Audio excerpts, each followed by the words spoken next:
Welcome back. तो मैंने यहाँ पे MySQL वर्कबेंच ओपन कर लिया है, मगर आप देख रहे हैं कि क्रिएट लिखते ही ये बहुत ही छोटा दिख रहा है। तो इसके फॉन्ट साइज़ को बढ़ाने के लिए एडिट, उसके बाद प्रेफरेंसेस, और यहाँ पे आपको दिखेगा फॉन्ट्स एंड कलर्स, और यहाँ पर 10 लिखा हुआ है तो मैंने फर्स्ट बॉक्स में उसको 15 कर दिया। मगर अभी भी आपको इफेक्ट मालूम नहीं पड़ेगा, तो इसके लिए आपको क्रॉस करना है, फिर से नए से सर्वर से कनेक्ट करना है। तो अब देखिए, आप यहाँ पर क्रिएट जो लिखा है ये थोड़ा सा फॉन्ट बड़ा है, दिख रहा है। तो फर्स्ट हम यहाँ पर एक डेटाबेस बना लेंगे। तो create database sales and semicolon is a must, और रन कराने के साथ साथ ही देखिए सेल्स डेटाबेस बन चुका है। तो लेफ्ट हैंड साइड में आप स्कीमा को सिलेक्ट करेंगे और एक बार रिफ्रेश करेंगे तो आपको ये डेटाबेस दिखाएगा कि ये यहाँ पर बन चुका है। तो नेक्स्ट, हमने जब डेटाबेस बना लिया, हमारा नेक्स्ट काम है कि हम इसमें 1 या फिर मोर देन 1 टेबल बनाएं। तो फर्स्ट क्रिएट टेबल, उसके बाद टेबल का नाम आता है। तो हमारे यहाँ पे टेबल का नाम है कस्टमर्स, और उसके बाद यहाँ पर दो मेन चीज़ें, जैसे फील्ड का नाम और डेटा टाइप, मतलब उस फील्ड में किस तरह के डेटा हम डालेंगे। और यहाँ पर जो प्राइमरी की है ये ऑप्शनल है, इसके बारे में हम बाद में सुनेंगे।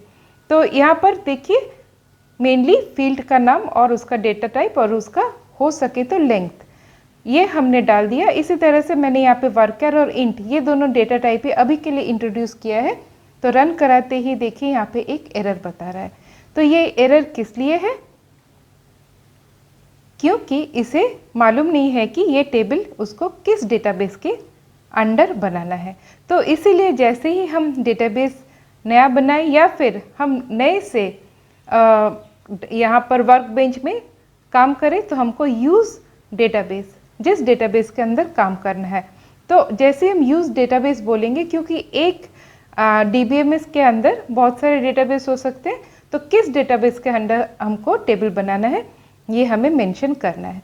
तो यहाँ पर देखिए मैंने अभी जब टेबल को क्रिएट किया तो ये टेबल सेल्स डेटाबेस के अंडर बन चुका है। तो जैसे ही रिफ्रेश करेंगे तो सेल्स के अंडर टेबल्स, उसके अंदर हमारा टेबल जो है कस्टमर्स, और बाकी सारे यहाँ पर फील्ड्स वो दिखा रहा है। सिंपल। अब आज का हमारा यहाँ पर जो क्वेरीज हम रन करेंगे वो बेसिकली ऑल्टर, इसके ऊपर। तो ऑल्टर का लिखना ही है ऑल्टर टेबल, ये दोनों आपको कीवर्ड्स लिखने ही है। फिर कौन सा टेबल उसका नाम लिखना है। अब हम एक कॉलम ऐड करेंगे, जैसे डेट ऑफ बर्थ कैसे दिखेगा, जैसे कंट्री, ये एक कॉलम है तो कॉलम नेम हमने डाला।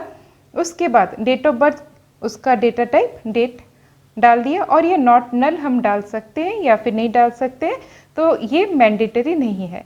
अब हम इसको जैसे ही क्वेरी को रन कराएंगे तो हमारे लिए एक नया कॉलम बन जाएगा, वो है डेट ऑफ बर्थ। तो रिफ्रेश करते हैं तो हमको यहाँ पर देखिए मिल गया डेट ऑफ बर्थ, सिंपल। और कौन सा टाइप है, डेट टाइप, मतलब हम इसमें डेट टाइप डेटा रखेंगे। नेक्स्ट ऑल्टर कॉमेंट में चलते हैं, वो है ऑल्टर टेबल कस्टमर्स। ये लाइन सेम ही रहेगा, और नेक्स्ट जो लाइन है यहाँ पे आपको चेंजेस देखने को मिलेंगे। ये एक ही लाइन में लिख सकते, मगर फॉर ईज हम इसको दूसरे लाइन में लिख रहे हैं। तो यहाँ पर ऐड कॉलम कर रहे हैं सेम डेट ऑफ बर्थ की तरह, वो है इज एक्टिव, बुलियन टाइप है, और ये डिफ़ॉल्ट ट्रू।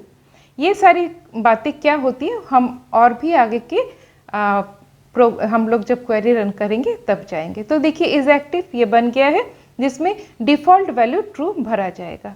अभी हम ये नहीं देखेंगे, हम जब DML कमांड करेंगे तब इसका हमको इम्पोर्टेंस मालूम पड़ेगा।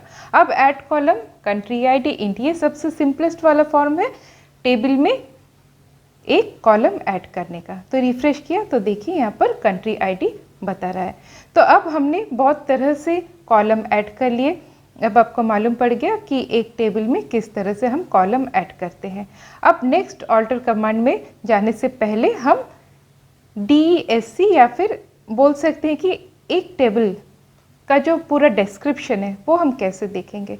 तो DESC कस्टमर्स लिखा, उसके बाद देखिए यहाँ पे सारे फील्ड्स जो है वो दिखा रहा है, टाइप बता रहा है कि कौन सा इंट है, कौन सा वर्कर है, कितना उसका लेंथ है, और नलेबल है कि नहीं, और की में प्राइमरी की बहुत तरह के होते हैं वो भी हम देखेंगे।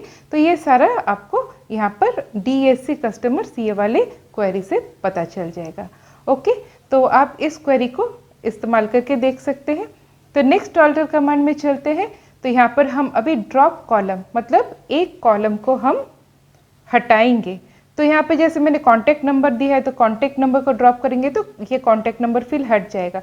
मगर सपोज हमने अभी जो ऐड किया था जैसे इज एक्टिव में यहाँ पर देखिए लेफ्ट हैंड साइड में आई कैपिटल में ए कैपिटल में है, मगर यहाँ पे मैंने स्मॉल में डाला, अपर केस में नहीं डाला।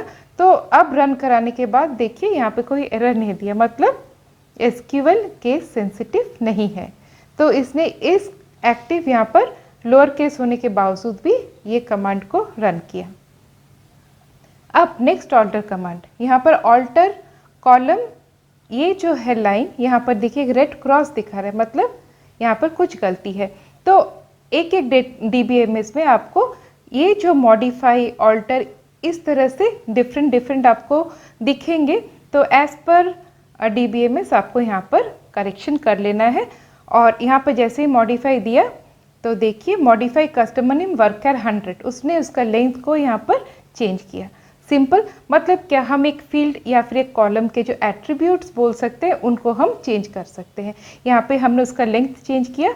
अब फिर से देखिए मैंने फिर से इसको मॉडिफाई में चेंज किया अकॉर्डिंग टू DBMS। यहाँ पे ये आपको ध्यान रखना होता है।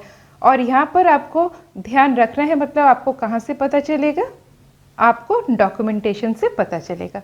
तो मैंने जैसे ही यहाँ पर चेंज किया, मतलब मैंने बोला ये नल मतलब नलेबल ये फील्ड है, तो यहाँ पर देखिए उसने चेंजेस कर दिए।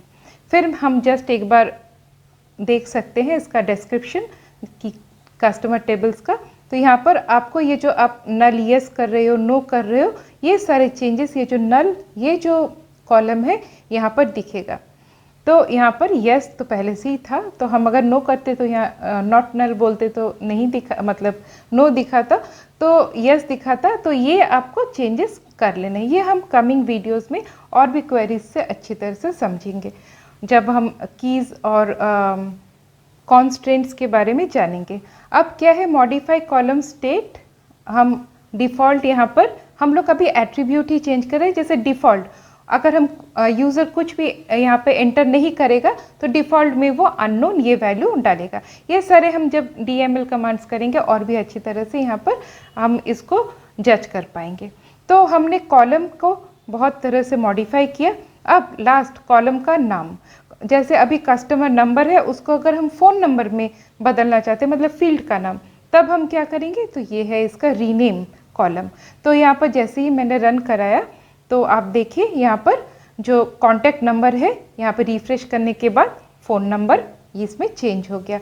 तो हमने देखा है कॉलम का जो नाम चेंज करना वो रीनेम से, बाकी जो उसके एट्रीब्यूट्स को चेंज किया वो सारे मॉडिफाई कॉलम इस कीवर्ड से। सिंपल। अभी ऑल्टर टेबल जो कस्टमर्स जो टेबल का नाम है इसी को हम अभी चेंज करेंगे। तो उसके लिए रीनेम टू जो नया नाम है उसको दिया। तो देखिए यहाँ पे जैसे ही रिफ्रेश किया कस्टमर्स की जगह टेबल का नाम बता रहा है new_cast CUST। तो यहाँ तक आपको एकदम बिल्कुल क्लियर मालूम पड़ गया कि यहाँ पे हम लोग किस तरह से ऑल्टर कमांड को यूज़ कर रहे हैं। तो इसके और भी बहुत सारे फॉर्म है और वो हम कमिंग जब प्रैक्टिस वीडियोस में वो हम देखेंगे।